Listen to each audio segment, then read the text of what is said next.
नमस्कार, मैं हूं रत्ना और आप देख रहे हैं सी न्यूज़ भारत। वक्त हो गया मध्य प्रदेश बुलेटिन का। बात होगी देवास की, जहां सौतेले पिता को आजीवन कारावास की सजा सुनाई गई है। साथ ही बात होगी रीवा की, जहां अवधेश प्रताप सिंह विश्वविद्यालय में NSUI कार्यकर्ताओं ने उग्र प्रदर्शन किया है।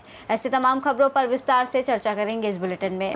सोनकच्छ नगर से 10 किलोमीटर दूर एक गांव में कलयुगी सौतेले पिता ने इंसानियत को शर्मसार करने वाली घटना को अंजाम दिया था, जिसके बाद पुलिस ने आरोपी के विरुद्ध केस दर्ज किया था। पुलिस ने आरोपी को गिरफ्तार कर चालान बनाकर न्यायालय में पेश किया। दरअसल 18 दिसंबर 2024 को सौतेले पिता बबलू ने पहले अपनी पत्नी से मारपीट की व उसके बाद 10 वर्षीय बालिका को एक कमरे में ले जाकर उसके साथ दुष्कर्म किया। बालिका की मां की फरियाद पर सोनकच्छ पुलिस ने BNS की धाराओं में केस दर्ज किया था। पुलिस ने आरोपी की तलाश शुरू कर दी थी। पुलिस ने आरोपी को 24 घंटे में गिरफ्तार कर लिया। पुलिस ने आरोपी से पूछताछ की तो आरोपी ने घटना करना कबूल किया था। पुलिस ने चालान बनाकर द्वितीय अपर सत्र न्यायालय राकेश जमरा के समक्ष पेश किया, जहां आज सोनकच्छ द्वितीय जिला एवं अपर सत्र न्यायालय के न्यायाधीश ने 11 महीने में फैसला सुनाते हुए आरोपी बबलू को पूरे जीवन काल जेल में रहने की सजा और 2000 रुपए के अर्थदंड से दंडित किया है। प्रकरण में शासन की ओर से पैरवी महेंद्र सिंह सितोले ने की। विशेष सहयोग जसवंत सिंह पवार का रहा। है पूरा मामला और कितनी सजा आरोपी को हुई है सर? ये मामला आज से करीब 8 माह पूर्व का है।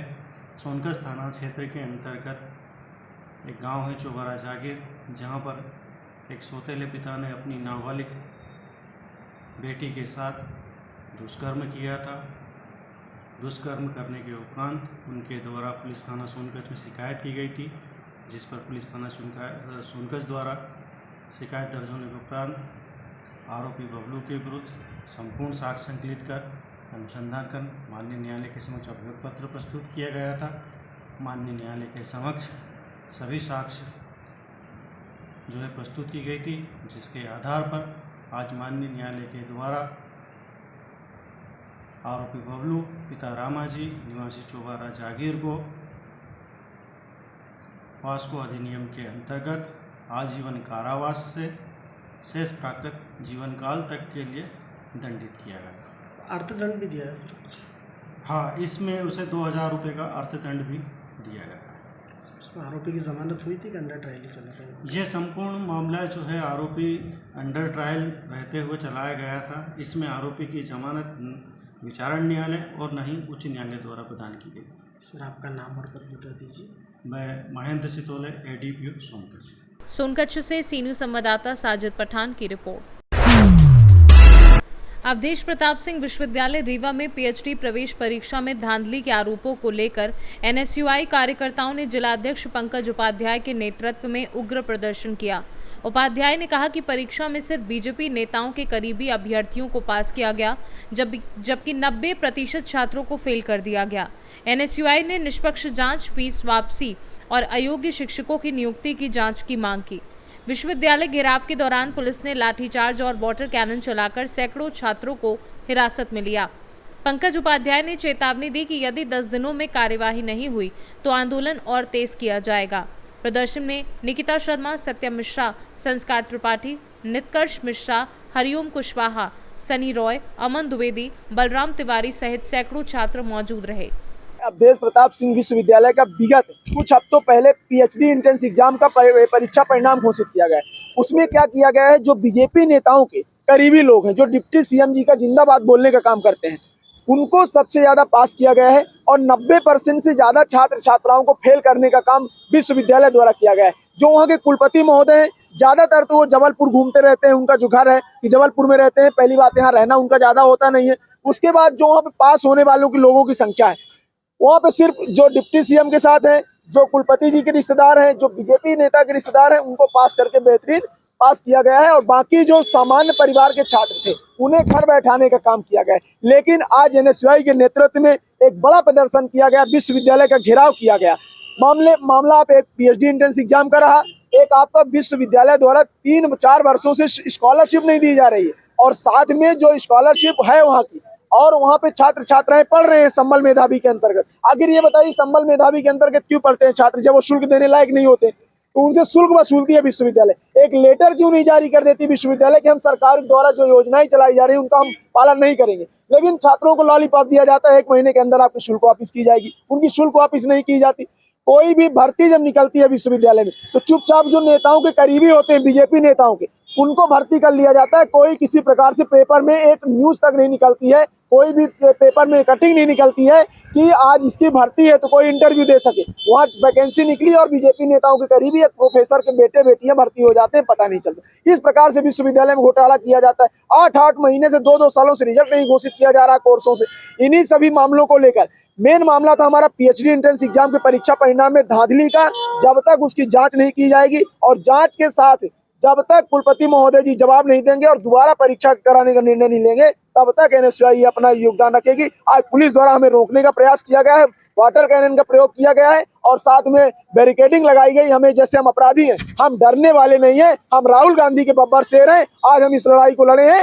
ये परीक्षा छोड़, गद्दी छोड़ और साथ में वोट चोर गद्दी छोड़ जैसे ये लोग बैठे हुए हैं गद्दी में, इनके खिलाफ ही एनएसयूआई मोर्चा खोल चुकी है। आज बड़ा प्रदर्शन किया, लाठीचार्ज हुई है, लेकिन हम डरने वाले नहीं हैं। 40 से 50 लोगों की गिरफ्तारी की गई है। हजारों साथी थे जो घेराव के लिए वहां जा रहे थे, कुलपति महोदय से बात करना चाह रहे थे, लेकिन पुलिस प्रशासन ने हमें रोका है। कुछ लोगों को चोट भी आई है लाठी से। कुछ लोगों को चोट भी आई है। वहां पे कई भगदड़ मची है, पुलिस ने लाठीचार्ज का प्रयोग किया तो भगदड़ मची। तब छात्रों के ऊपर वाटर कैनन छोड़ा गया, कुछ गिरे भी हैं, चोट भी लगी है। अभी उनकी जानकारी आ रही है धीरे धीरे। बहुत से छात्रों को दौड़ाया गया है। तो हम ये इसकी कड़ी निंदा करते हैं। निश्चित रूप से बीजेपी के शासनकाल में जिस तरह से छात्रों के ऊपर ये आतंकवादी बनाकर लाठीचार्ज किया जाता है, बर्दाश्त के बाहर है। एनएसयूआई फिर बड़ा प्रदर्शन जल्दी करेगी। पंकज उपाध्याय, जिला अध्यक्ष एनएसयूआई रीवा। रीवा से सीनू संवाददाता अर्जुन तिवारी की रिपोर्ट। सतना पुलिस अधीक्षक हंसराज सिंह के मार्गदर्शन एवं थाना कोलगवा टीआई सुदीप सोनी के नेतृत्व में की गई त्वरित कार्यवाही के तहत चाकूबाजी की गंभीर वारदात का खुलासा करते हुए 4 आरोपियों को गिरफ्तार किया गया। फरियादी मयंकार त्रिपाठी ने रिपोर्ट दर्ज कराई थी कि 27 अक्टूबर की रात आईटीआई बसूर बस्ती के पास अज्ञात व्यक्ति ने उसके भाई प्रलंकार त्रिपाठी पर चाकू से हमला कर दिया, जिससे उसकी मृत्यु हो गई।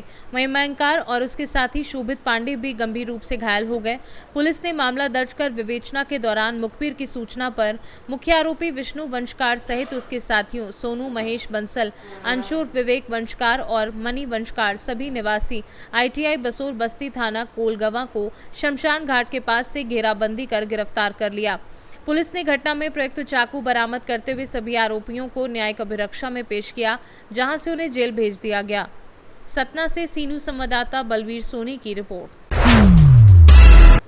नरवर तहसील के ग्राम नया जैतपुर के 1 दर्जन से अधिक किसानों ने गरिमा ट्रेडर्स खाद एवं बीज भंडार नरवर से धान का बीज खरीदा था, लेकिन बीज नकली निकला, जिसके कारण लगभग 40 से 50 बीघा धान की फसल में बालियां नहीं निकली और करीब 8 से 10 लाख रुपए की फसल बर्बाद हो गई। किसानों ने इस संबंध में नरेंद्र सिंह कुशवाहा, संचालक गरिमा ट्रेडर्स के खिलाफ कृषि अधिकारी, तहसीलदार, थाना प्रभारी, पुलिस अधीक्षक और जिला कलेक्टर शिवपुरी को शिकायतें दी थी, परंतु प्रशासन द्वारा कोई कार्यवाही न होने से किसान आक्रोशित हैं।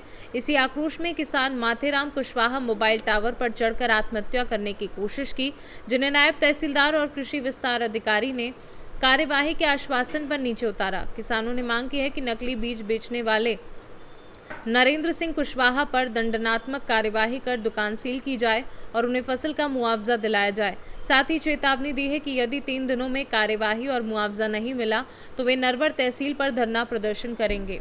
क्या नाम है आपका? मेरा नाम माथेराम कुशवाहा है, जयपुर से जी। तो क्या समस्या आ रही थी खाद बीज को लेके? खाद बीज को लेकर क्या मेरी पूरी धान नष्ट हो चुकी है। मैंने इसके बारे में तहसीलदार महोदय को, टीआई साहब को और कृषि विभाग को नरवर में, सीधी कृषि विभाग को, कलेक्टर साहब को और एसपी साहब को, सबको आवेदन दे दिए। आवेदन देने के बाद में मैं बहुत परेशान होने के बाद मेरी कोई सुनवाई नहीं हुई। तो आज मैं खुद टावर पर चढ़ गया। उसके बाद मेरे पास प्रशासन पूरा गया, तहसीलदार गए साहब, टीआई साहब गए, कृषि विभाग के भी गए। उन लोगों ने मुझे समझा बुझा कर नीचे उतारा और उसके बाद में मुझे आश्वासन दिया है कि सोमवार तक आपकी कार्रवाई की जाएगी। लेकिन अभी उन्होंने मतलब इतना ही कहा है मुझसे। अगर आगे उन पर कार्रवाई नहीं होती है तो आप क्या करोगे? तो मैं कुछ भी कर सकता हूँ। कुछ भी कर सकते जी। आपके लगभग कितनी धान वगैरह ठड़ी थी आपकी? 4 बीघा में धान थी। कौन से गांव में ठड़ी थी? नया जैतपुर। नए जैतपुर में। नहीं तो किसी वहाँ वक्त प्रशासन पहुंचा था तो आपको क्या पूरा आश्वासन दिया था प्रशासन आश्वासन ये ने? दिया है कि उस पर FIR होगी, उसकी दुकान सील्ड होगी। अभी तक मुझे कोई FIR वगैरह की कोई कॉपी नहीं दी तो गई है। आपने थाना प्रभारी से FIR की कॉपी मांगी नहीं क्या आपने? नहीं, उनने मुझे आश्वासन दिया है। अच्छा, आश्वासन दिया है। जी, आगे आप क्या चाहते हो? अगर मेरे साथ अगर न्याय नहीं हुआ तो इसकी जिम्मेदारी प्रशासन रहेगा। मैं आगे कुछ भी कर सकता हूँ। क्या नाम है दादा आपका? बादाम जी कुशवाहा। आज आपके यहाँ नया जैतपुर में एक किसान टावर पर चढ़ गया था, क्या घटना है पूरी? सब क्या है कि मैंने वो लड़का ने वो खातो बीज वो दवाई ली थी। फिर क्या हुआ? तो बाने का है कि हमने दवाई ली तो हमारी धान पूरी नष्ट हो गई। किससे लिया आपने दवाई? नरेंद्र कुशवाहा। तो धान नष्ट हो गई है पूरी? हाँ, पूरी बामा बाल नहीं निकली। आपने शिकायत वगैरह नहीं की कहीं? शिकायत करी हमने कलेक्टर साहब के जाए, SP साहब के जाए, तहसीलदार के जहाँ, TI साहब के जहाँ। कोई सुनवाई नहीं हुई? कृषि विभाग में भी करी हमने, जहाँ भी करी, और सेपरी भी कृषि विभाग में शिकायत करी, कोई सुनवाई नहीं हुई। इस चक्कर में जब भतीजा है तो हमारा वो टावर पर चढ़ गया। तो वहाँ पे क्या प्रशासन वगैरह पहुँचा मौके पर? प्रशासन पहुँच गया था, तहसीलदार TI साहब सब पहुँच गए थे। क्या आश्वासन दिया उन्होंने? मैंने आश्वासन दिया जो हम पूरी कार्रवाई करेंगे बिन पे, FIR दर्ज करेंगे, तुम वहाँ पूरा हरजानों दबाएंगे। अगर कार्रवाई नहीं होती है तो आगे आप क्या कदम उठाओगे? और मान के चलो कि हम तो वैसे ही मर सकते हैं और क्या कर सकते हैं। शिवपुरी से सीनू संवाददाता विनोद सिकरवार के साथ कृपाल सिंह सोलंकी की रिपोर्ट। देवास जिले के सोनकच्छ विधानसभा क्षेत्र को आज विकास की नई सौगातें मिली। मध्य प्रदेश शासन के नगरीय विकास एवं आवास मंत्री कैलाश विजयवर्गीय ने बुधवार को क्षेत्र में करोड़ों रुपए की लागत से बने विभिन्न विकास कार्यों का भूमि पूजन और लोकार्पण किया। मंत्री विजयवर्गीय का दौरा नगर परिषद भौरासा से शुरू हुआ, जहां 588.92 लाख रुपए की लागत से बनने वाले सड़कों और अन्य विकास कार्यों का भूमि पूजन और लोकार्पण किया गया। इसमें बस स्टैंड से आज़ाद चौक तक की सड़क, सिक खेड़ी रोड, काकड़दा रोड शामिल है। इसके बाद मंत्री विजयवर्गीय सवरसी पहुंचे, जहां उन्होंने शहीद संजय मीणा के निवास पर पहुंचकर श्रद्धांजलि अर्पित की। वहीं टोंक खुर्द में 131 लाख रुपए की लागत से बने अनुविभागीय अधिकारी कार्यालय भवन का लोकार्पण किया। मंत्री विजयवर्गीय ने कहा कि राज्य सरकार का लक्ष्य गांव-गांव तक विकास पहुंचाना है। हर क्षेत्र में सड़क, शिक्षा और स्वास्थ्य की सुविधाएं मजबूत की जा रही हैं। मंत्री ने लगभग 1150 लाख रुपए से अधिक के विकास कार्य का लोकार्पण किया। देखिए, हमारा सौभाग्य है कि भारतीय जनता पार्टी के प्रधानमंत्री नरेंद्र मोदी जी और मुख्यमंत्री माननीय doctor Mohan Yadav ji double engine की सरकार के माध्यम से प्रदेश का बहुत अच्छा विकास कर रहे हैं। जो काम रुके हुए सारे काम करेंगे। हम इस विधानसभा को आदर्श विधानसभा बनाएंगे। हमारे विधायक बहुत सक्रिय हैं, हर काम के लिए दौड़ते हैं, भागते हैं और हर काम कराने के लिए मंत्रियों के यहाँ मुख्यमंत्री के पास जाते हैं। मैंने भी कहा है कि जो काम नहीं हो मुझे बताएं, मैं सोनकच्छ विधानसभा का काम करूँगा। मैं एक बार आपने कहा कि देवास से सीनू संवाददाता साजिद पठान की रिपोर्ट। मुखबिर की सूचना पर वन विभाग की टीम ने पीतमपुर सेक्टर नंबर 2 में बड़ी कार्यवाही करते हुए अवैध लकड़ी से भरा वाहन जब्त किया है। कार्यवाही वन मंडल अधिकारी धार विजय नमम TR के मार्गदर्शन में की गई। सूचना के अनुसार ग्राम मांगरोल निवासी वाहन चालक दशरथ से अवैध रूप से नीम, खेजड़ा और बबलू की लकड़ी लोड कर वाहन से ले जाई जा रही थी। मामले की जानकारी मिलते ही वन परिक्षेत्र अधिकारी मंडल मांडव सचिन सदमे के निर्देशन में क्षेत्रीय सहायक बागड़ी संतोष उपाध्याय, वन रक्षक जितेंद्र चौधरी और रितेश त्रिवेदी की टीम ने तत्परता दिखाते हुए सागर कंपनी के पास पीतमपुर सेक्टर नंबर 2 में वाहन को रोककर पकड़ा। वाहन को जब्त कर नालछा डिपो लाया गया और भारतीय वन अधिनियम के तहत वन अपराध प्रकरण पंजीकृत किया गया। वन विभाग द्वारा प्रकरण की जांच जारी है। अवैध लकड़ी जो पकड़े है परिवहन, क्या है पूरा मामला और कहां से पकड़ी है?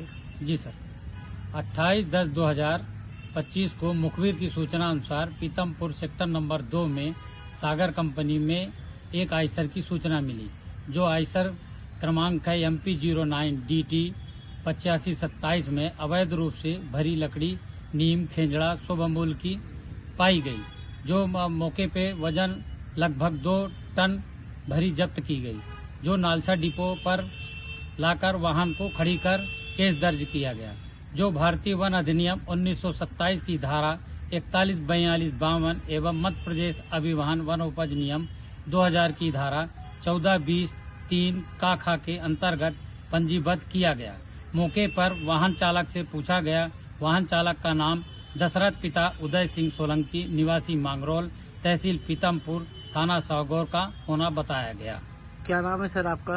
मेरा नाम संतोष कुमार उपाध्याय, परिक्षेत्र सहायक बगड़ी, वन मंडल धार, रेंज मांडव।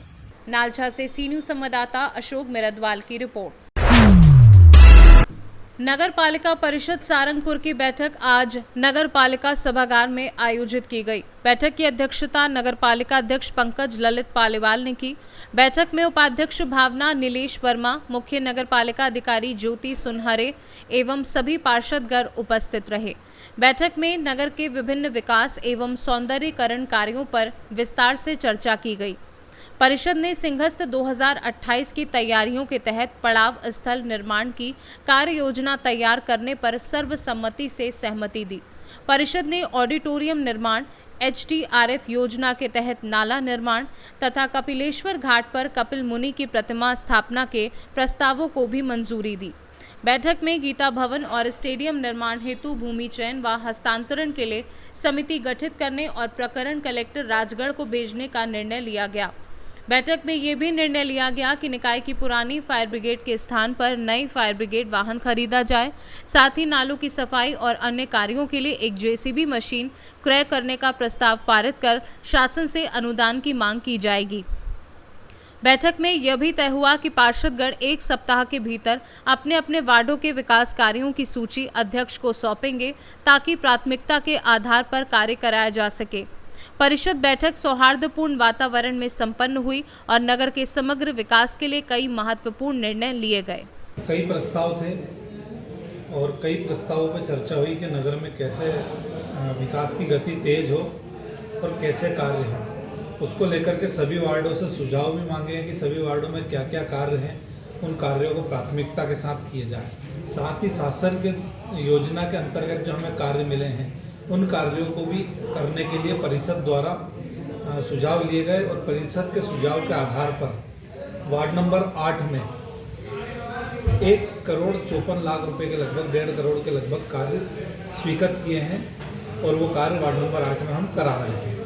साथ ही वार्ड नंबर 8 के अलावा जो नगर में अन्य स्थानों पर छूट गए थे उन जगहों पर हमने जहाँ डामरीकरण होना है वहाँ डामरीकरण, जहाँ CC रोड बनना है वहाँ CC रोड और नालों के लिए एक SDRF योजना के माध्यम से DPR की भी तैयार करने की मांग करी है। बस स्टैंड को लेकर के भी हमारी चिंता थी कि बस स्टैंड बहुत पुराने समय से एक जैसा है, तो इसलिए बस स्टैंड पे जो अभी वर्तमान बस स्टैंड है उसको नवीनीकरण करने के लिए भी DPR तैयार करने के लिए इस परिषद में प्रस्ताव पास किया। ऐसे कई प्रस्ताव हैं जो नगर में विकास की गति बढ़ाएंगे और नगर को हम नए रूप में लाके खड़ा कर सकेंगे।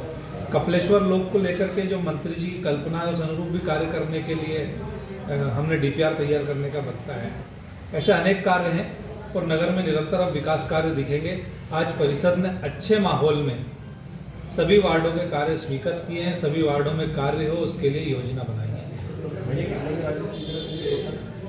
ऐसी सब DPR बनेगी, सबके प्राकलन बनेंगे, उसके बाद ही राशि पे बात कर सकेंगे।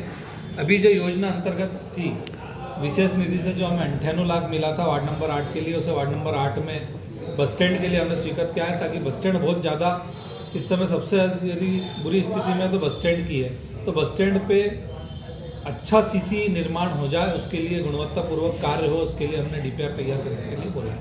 जी उपाध्यक्ष जी भी बता रहा था कि कुछ उनकी राशि की उपाध्यक्ष जी के द्वारा जो प्राकलन बनाए गए थे उपाध्यक्ष जी के द्वारा उनमें से कई कार्य शामिल किए गए हैं। चूँकि उपाध्यक्ष जी के प्राकलन बहुत ज़्यादा अधिक थे लेकिन जितनी राशि स्वीकृत हुई है उतनी राशि के कार्य ले लिए गए हैं। राजगढ़ से सी न्यूज संवाददाता जावेद की रिपोर्ट।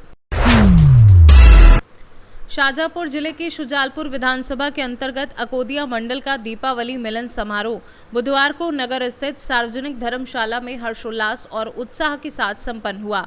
इस अवसर पर प्रदेश के उच्च शिक्षा, तकनीकी शिक्षा एवं आयुष विभाग के कैबिनेट मंत्री इंदर सिंह परमार मुख्य आतिथ्य के रूप में उपस्थित रहे।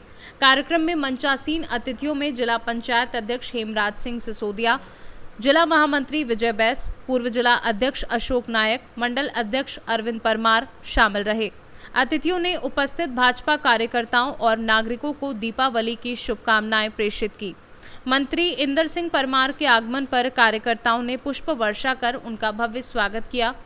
कैबिनेट मंत्री इंदर सिंह परमार ने भी उपस्थित जनसमूह का पुष्प वर्षा कर भव्य स्वागत तथा दीपावली की शुभकामनाएं दी। कार्यक्रम का संचालन मनीष परमार ने किया तथा आभार मंडल महामंत्री देवेंद्र मेवाड़ ने व्यक्त किया। इस अवसर पर सेवानिवृत्त शिक्षक रमेश राजपूत, डॉक्टर नासिर खान, हुकुम सिंह मेवाड़, ममता परमार, बिंदु सोनी सहित अनेक पार्षद, कार्यकर्ता, पत्रकार एवं नगरवासी बड़ी संख्या में उपस्थित रहे। कार्यक्रम के अंत में सहभोज का आयोजन किया गया, जिसमें सभी ने सौहार्दपूर्वक सहभागिता कर दीपावली मिलन को यादगार बनाया। हमारे देश की परंपरा में दीपावली का एक विशेष महत्व है। दीपावली के पर्व के बाद में हम सब कार्यकर्ता मिलन का कई प्रकार के अन्य लोग भी करते हैं, व्यापारी भी करते हैं, भारतीय जनता पार्टी भी सब कार्यकर्ता साथ मिल करके और आगे की कार्य योजना पर अपनी चर्चा करते हैं। उसी उसमें अकोदिया का आज कार्यक्रम हुआ। अभी शाजापुर जिले में नीलगाय और रोजड़े को जो नीलगाय है और हिरणों को पकड़ने का जो कार्य चल रहा है, देखिए शाजापुर जिले में जो काले हिरण है उनको पकड़ने का काम सरकार के द्वारा कराया जा रहा है, आधुनिक टेक्निक के साथ में हो रहा है। आने वाले समय में वो जो टीम बाहर से आई है उस टीम के द्वारा हमारे यहाँ के वन विभाग के अधिकारी कर्मचारियों को ट्रेनिंग दी जा रही है, ताकि वो लोग बाद में जिन गाँव से बचते हैं उन सबका हिरण यानी नर हिरण को हम पकड़ लें ज़्यादा से ज़्यादा, ताकि आने वाले समय में हिरणों की संख्या ज़्यादा नहीं बढ़े और हमारे जो किसानों की फसल खराब होती है वो फसल खराब नहीं हो। उसी प्रकार से जो रोजड़े कहते हैं हम उनको भी पकड़ने का काम हमारे ज़िले में प्रारंभ हुआ है, वो भी हम निरंतर जारी रखेंगे। जो हमारे रोजड़े हैं, रोजड़े से बहुत फसल के नुकसान होता है, तो सरकार ने किसानों की समस्या का निराकरण करने का निर्णय किया है कि शाजापुर जिला अभी प्रारंभ की उसमें पूरे मध्य प्रदेश में अभियान चलेगा। वैसे अभी किसानों का कहना है कि भावांतर के बजाय एमएसपी पे खरीदी होना चाहिए। देखिए शायद ये जो लोग बोलते हैं ना उनको ये नहीं मालूम कि एमएसपी के आधार पर का क्या है और भावांतर का क्या है। एमएसपी सोयाबीन का है 5328 रुपये, है ना, लेकिन वो माल वही जाता है एमएसपी पे, आज भी जाएगा। जो माल बहुत अच्छा होगा, छट्टी का होगा, क्वालिटी का होगा, यानी एफएक्यू का जो माल होगा वही माल जाएगा।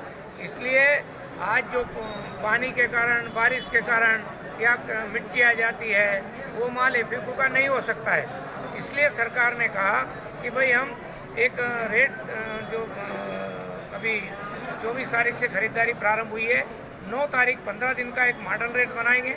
उस मॉडल रेट के आधार पर 24 से 9 तारीख तक जो माल खरीदेंगे उस भाव से जो अंतर आएगा मॉडल रेट का उतना पैसा हम देंगे, ताकि किसानों को 700 रुपये भी हो सकता है, 800 भी हो सकता है, 1000 रुपये भी पर कुंटल के हिसाब से हो सकता है। इसलिए जो लोग कहते हैं, विशेष करके कांग्रेस के लोग जो कहते हैं, क्योंकि कांग्रेस के लोगों ने कभी किसानों का भला नहीं किया। मध्य प्रदेश की सरकार जब घाटा हुआ है, भाव कम मान लो थोड़ा बहुत आ रहा है, तो उसकी भरपाई कर रही है। मध्य प्रदेश की सरकार जो नुकसान हुआ पानी के कारण या बीमारियों के कारण, उसकी भी सरकार भरपाई कर रही है। कांग्रेस के लोगों ने कभी आरबीसी 6-4 के बारे में अध्ययन नहीं किया था, ना उनने कभी उनकी सरकार ने दिया था। हमने आरबीसी में कई पहले शिवराज सिंह जी चौहान के समय हमने संशोधन किया और आज उस संशोधन के आधार पर हम ज़्यादा पैसा किसानों को राहत के रूप में दे पा रहे हैं। शाजापुर से सी न्यूज़ संवाददाता रमेश राजपूत की रिपोर्ट। लोकल फॉर वोकल अभियान को गति देने के उद्देश्य से सीधी सिंगरौली सांसद राजेश मिश्रा एवं सिंगरौली सदर विधायक रामनिवास शाह ने जिले के स्वदेशी उत्पादों को अपनाने की मिसाल पेश की। दोनों जनप्रतिनिधियों ने स्थानीय स्तर पर तैयार सावा और कोदो के लड्डू, साथ ही घरेलू रूप से निर्मित मिठाइयों की खरीदारी कर ग्रामीण महिलाओं और स्वयं सहायता समूहों को बढ़ावा दिया। सिंगरौली से सीनू संवाददाता संतोष पनिका की रिपोर्ट। इस बुलेटिन में फिलहाल इतना ही। देश और दुनिया की तमाम बड़ी खबरों के लिए देखते रहिए सी न्यूज़ भारत।